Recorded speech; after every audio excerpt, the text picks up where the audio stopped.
welcome to my channel Statisticspedia. Now in the last lecture we discussed about a discrete probability distribution or it is also known as a probability mass function. तो last lecture में हमने PMF की कुछ condition समझी थी कि आप कोई भी ऐसा probability distribution जिसको हम define करते हैं on a discrete random variable is known as a PMF. तो वो दो conditions आपकी क्या थी कि आपका वो PMF कब होगा जब Px जो है it should be greater than equals to 0 and summation of Px it should be equals to 1. So in today's lecture we will implement that concept with the help of some questions. कुछ questions के help से हम समझेंगे कि PMF की वो जो दो conditions है उसको हम कैसे implement करते हैं. So let's start with it. So आपका क्वेश्चन क्या कह रहा है कि verify that the function px defined by this. ये आपको एक फंक्शन दिया हुआ है x 0 1 एंड 2. देखिए ये x की वैल्यूज काउंटेबल हैं, तो यहाँ से हमें देख के समझ में आ गया कि ये जो फंक्शन है ये कैसा होगा, डिस्क्रीट रैंडम वेरिएबल पे डिफाइंड है. नाउ हमें क्या वेरीफाई करना है कि ये गिवन फंक्शन जो है दैट इज योर PMF होना चाहिए of a discrete random variable and as well as we have to evaluate all these probabilities. So let's start doing it कि कैसे हम इसको प्रूव करेंगे. तो सबसे पहले आपका जो फंक्शन है उसमें कौन सी दो कंडीशंस होनी चाहिए, Px should be greater than equals to 0. So clearly आप यहाँ पे देख पा रहे हैं, clearly this Px it is greater than equals to 0. अब आप यहाँ पे वैल्यूज रखोगे ना, एक बार 0 रखोगे तो you will gate 3/4 right. If you put the value 1 तो आपके पास क्या आ जाएगी, यहाँ पे x की जगह 1 रखेंगे तो 3/16. तो सारी प्रोबेबिलिटीज कैसी हैं, नॉन नेगेटिव हैं. तो फर्स्ट कंडीशन आपकी सेटिस्फाई हो गई. Now what we need to prove, now we need to show कि समेशन ऑफ px. अब x की रेंज कहाँ से स्टार्ट हो रही है, लोअर लिमिट 0 हो जाएगी, अपर लिमिट कुछ भी नहीं दिया हुआ, इसका मतलब इन्फिनिटी है, एंड px. तो अगर इसका सम हम इक्वल्स टू 1 प्रूव कर देते हैं तो ये जो गिवन एक्सप्रेशन है या ये जो गिवन फंक्शन है ये आपका PMF प्रूव हो जाएगा. सो लेट्स स्टार्ट डूइंग इट. तो जब आपने इसको सम किया फ्रॉम 0 3/4 1/4 ऑफ x, सो कैसे सॉल्व करोगे, 3/4 मैं अभी बाहर रख रही हूँ. x की वैल्यूज आप जब 0 डालोगे तो ये 1 आएगा, 1 डालोगे तो ये आ जाएगा आपका 1/4, 2 डालोगे तो ये आ जाएगा 1/4 का स्क्वायर एंड सो ऑन. ठीक है. Now here see, now here आप देखिए ये एक सीक्वेंस बना रहा है. कैसी सीक्वेंस बना रहा है, व्हाट वी नो दैट हम एक एक्सप्रेशन या एक बाइनोमियल एक्सपेंशन यूज करेंगे, 1 + x square + x³ and so on. तो इस बाइनोमियल एक्सपेंशन का आंसर क्या होता है, 1 - x की पावर -1. तो ये 1 प्लस ये आपका x है, ये आपका x स्क्वायर है and so on up till infinite expansion है. तो सिंपली हम इस फॉर्मूले को यहाँ पे यूज करेंगे. तो 1 - 1/4 की पावर -1, दिस इज 3/4, 3/4 की पावर -1. तो आप देख रहे हैं ये 4/3 हो गया and this is equals to 1. तो पहली कंडीशन क्या थी, ग्रेटर देन इक्वल्स टू 0. दूसरी कंडीशन क्या है कि this summation of px should be equals to 1. दोनों कंडीशन फुलफिल हो गई तो px आपका क्या हो गया, ये आपका PMF हो गया. ओके, सो यहाँ तक हमने सॉल्व कर लिया. नाउ अब देखो हम इसको I just solve it out. ये क्वेश्चन आपके सामने है and now we will solve. अब हमें प्रोबेबिलिटी निकालना है x इक्वल्स टू 2 पे. तो कितना सिंपल है, आपको यहाँ पे x की प्लेस पे सिंपल 2 रखना है. तो 3/4 1/4 का स्क्वायर, तो ये कितना आ जाएगा आपका 3/64. नेक्स्ट देखिए x equals less than equals to 2 के लिए निकालना है. तो लेस देन इक्वल्स टू 2 मतलब रैंडम वेरिएबल जब आपका लेस देन इक्वल्स टू 2 हो जाएगा तो 2 पे क्या क्या वैल्यूज ले रहा है, एक तो 0 ले रहा है, एक 1 लेगा और एक 2 लेगा. Now how to find this value, simply ये जो क्वेश्चन है यहाँ पे x की जगह एक बार आप 0 रखेंगे तो ये आएगा 3/4, x की जगह 1 रखेंगे तो ये आएगा, और x की जगह जब आप 2 रखेंगे तो ये आ जाएगा 1/64. जब आप 64 LCM लेंगे 3 + 9 एंड 16 48 तो ये आ जाएगा आपका 63/64. नेक्स्ट देखिए x is greater than equals to 1. probability x is greater than equals to 1. Now just understand one thing कि जब x 1 से बड़ा है या 1 के इक्वल है तो देखो ये क्या क्या वैल्यूज लेगा, एक तो 1 ले लेगा, 2 ले लेगा, 3 ले लेगा. अब आपका ये जो क्वेश्चन में गिवन है ये इनफाइनाइट तक जा रहा है तो हमें इसको इतने टाइम्स कैलकुलेट, तो देखो ये क्या क्या वैल्यूज लेगा, एक तो 1 ले लेगा, 2 ले लेगा, 3 ले लेगा. अब आपका ये जो क्वेश्चन में गिवन है ये इनफाइनाइट तक जा रहा है तो हमें इसको इतने टाइम्स कैलकुलेट नहीं कर सकते, तो हम इसमें क्या करेंगे, हम इसको लिखेंगे 1 minus x it is less than equals to 1. यहाँ पे मैंने कौन सा वाला रूल लगाया है, P of E plus P of E bar is equals to 1. ये हमें पता है. ध्यान रखिएगा आप, क्योंकि यहाँ पे इक्वालिटी साइन आपका होल्ड हो गया है तो यहाँ पे इक्वल साइन नहीं आएगा.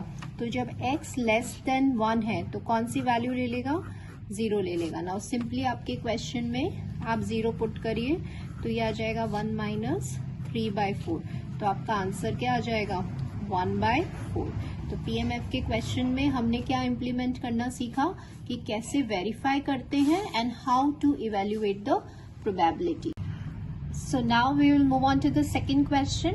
सेकेंड क्वेश्चन देखिए क्या है, random variable x takes the values 1 to k, मतलब ये रैंडम वेरिएबल यहाँ से यहाँ तक वैल्यूज ले रहा है और उसकी कॉरेस्पॉन्डिंग प्रोबेबिलिटी क्वेश्चन में गिवन है.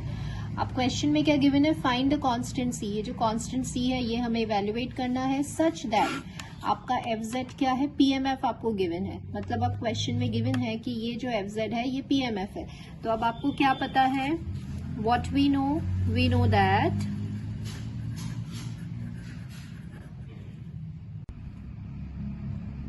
we know that कि अगर आपका fz अगर आपका pmf है तो pmf की कंडीशन क्या होती है कि if you sum this f of j that is equals to 1. ये हमें पता है. अब यहाँ पे j की वैल्यू कहाँ से कहाँ तक वेरी करेगी, फ्रॉम 1 से k तक. तो let me right it over here. अब हम क्या करते हैं, j is from 1 to k substitute करिए आप इसमें, c कांस्टेंट है बाहर निकालिए and just put the values. तो j की जगह 1 आ गया, 2 आ गया, कहाँ तक रेंज करेगा ये, k तक, and that is equals to 1. अब आपको क्या पता है कि sum of n natural numbers क्या होता है, k इंटू k प्लस 1/2. तो ये नेचुरल नंबर्स होता है. तो यहाँ से आपके पास c की वैल्यू आ गई twice k upon k plus 1. तो ऑब्वियसली आपका k कैसा है, ग्रेटर देन 0 है. तो ये जो है ये आपने कांस्टेंट की वैल्यू निकाली. तो इस क्वेश्चन से क्या समझ में आया कि कैसे हमने पीएमएफ की कंडीशन को इम्प्लीमेंट किया. Now let's move on to the next question. Now next question क्या है आपका, 2 defective articles are mixed with 5 good ones. मतलब हमारे पास 5 आइटम्स ऐसे हैं जो अच्छे आइटम्स हैं और उनके साथ 2 डिफेक्टिव आइटम्स मिल गए. तो टोटल आइटम्स कितने हुए, 5 + 2 मतलब टोटल आइटम्स 7 हो गए. अब आपको प्रोबेबिलिटी डिस्ट्रीब्यूशन निकालना है किसका, number of defective articles if 2 articles are drawn at random. मतलब अभी आपको प्रोबेबिलिटी डिस्ट्रीब्यूशन निकालना है डिफेक्टिव आर्टिकल्स का. तो जो आपको फाइंड आउट करना होता है ना, जिसका भी आपको डिस्ट्रीब्यूशन बनाना होता है उसको हम लेट कर लेते हैं एज अ रैंडम वेरिएबल. तो आपने क्या किया यहाँ पे, लेट, सबसे पहले आंसर को ऐसे ही लिखते हैं, let x be a random variable, जो क्या डिनोट कर रहा है, जो हमें फाइंड करना है. तो यहाँ पे हमें क्या फाइंड करना है, नंबर ऑफ डिफेक्टिव यूनिट्स. फिर x क्या क्या वैल्यूज अज्यूम करेगा, x टेक्स द वैल्यूज. क्या क्या वैल्यूज, कितने डिफेक्टिव आइटम्स हैं, टोटल 2 थे ना. तो ऐसा भी तो हो सकता है कि एक भी डिफेक्टिव ना हो, एक डिफेक्टिव हो और 2 डिफेक्टिव हो. तो अब आप देख रहे हैं कि नंबर ऑफ डिफेक्टिव आर्टिकल्स को हम काउंट कर सकते हैं. ये काउंटेबल नेचर का है. तो x का नेचर क्या हुआ, यहाँ पे x का नेचर क्या हुआ, here x is a discrete random variable, right? Now x is a discrete random variable. अब यहाँ पे देखिए हमें क्या करना है, corresponding probabilities फाइंड करनी है. तो x जब 0 था, 0 मतलब जब आपके पास एक भी डिफेक्टिव नहीं था. अगर एक भी डिफेक्टिव नहीं होगा, देखो क्या है, टोटल आइटम्स मेरे पास कितने थे, 7 थे. 7 आइटम्स में से 2 तो डिफेक्टिव हैं और 5 कैसे हैं, नॉन डिफेक्टिव या गुड आइटम्स हैं। ठीक है, अब इससे हमें इजी हो जाएगा। अगर एक भी डिफेक्टिव आइटम्स नहीं है, टोटल यूनिट्स आपको कितनी ड्रॉ करनी है, 7 करनी है। प्रोबेबिलिटी का फॉर्मूला क्या होता है, फेवरेबल अपॉन टोटल।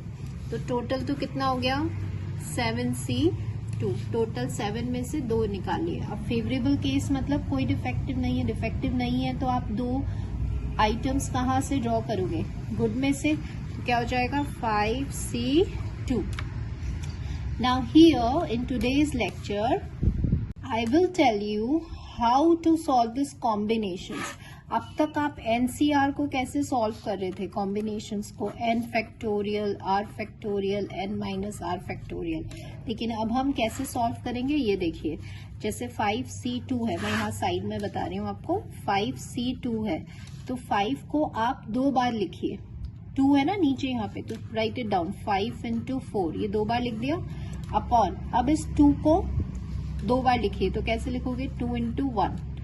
ठीक है, अब एक और आओ, जैसे 7C2 है तो 7C2 को कैसे लिखोगे, 2 बार लिखना है, तो 7 into 6, और 2 को लिखोगे तो 2 into 1। ऐसे सॉल्व करते हैं। तो once you will put this values, तो जब आप सब्सटीट्यूट करोगे एंड सिंपली थोड़ा सा हम इसको सॉल्व कर लेते हैं and you will get the answer as 10/21। ये आ गई इसकी प्रोबेबिलिटी। एक और देखो, when x is equals to 1, मतलब कि यहाँ पे एक आइटम कैसा होगा, डिफेक्टिव होगा।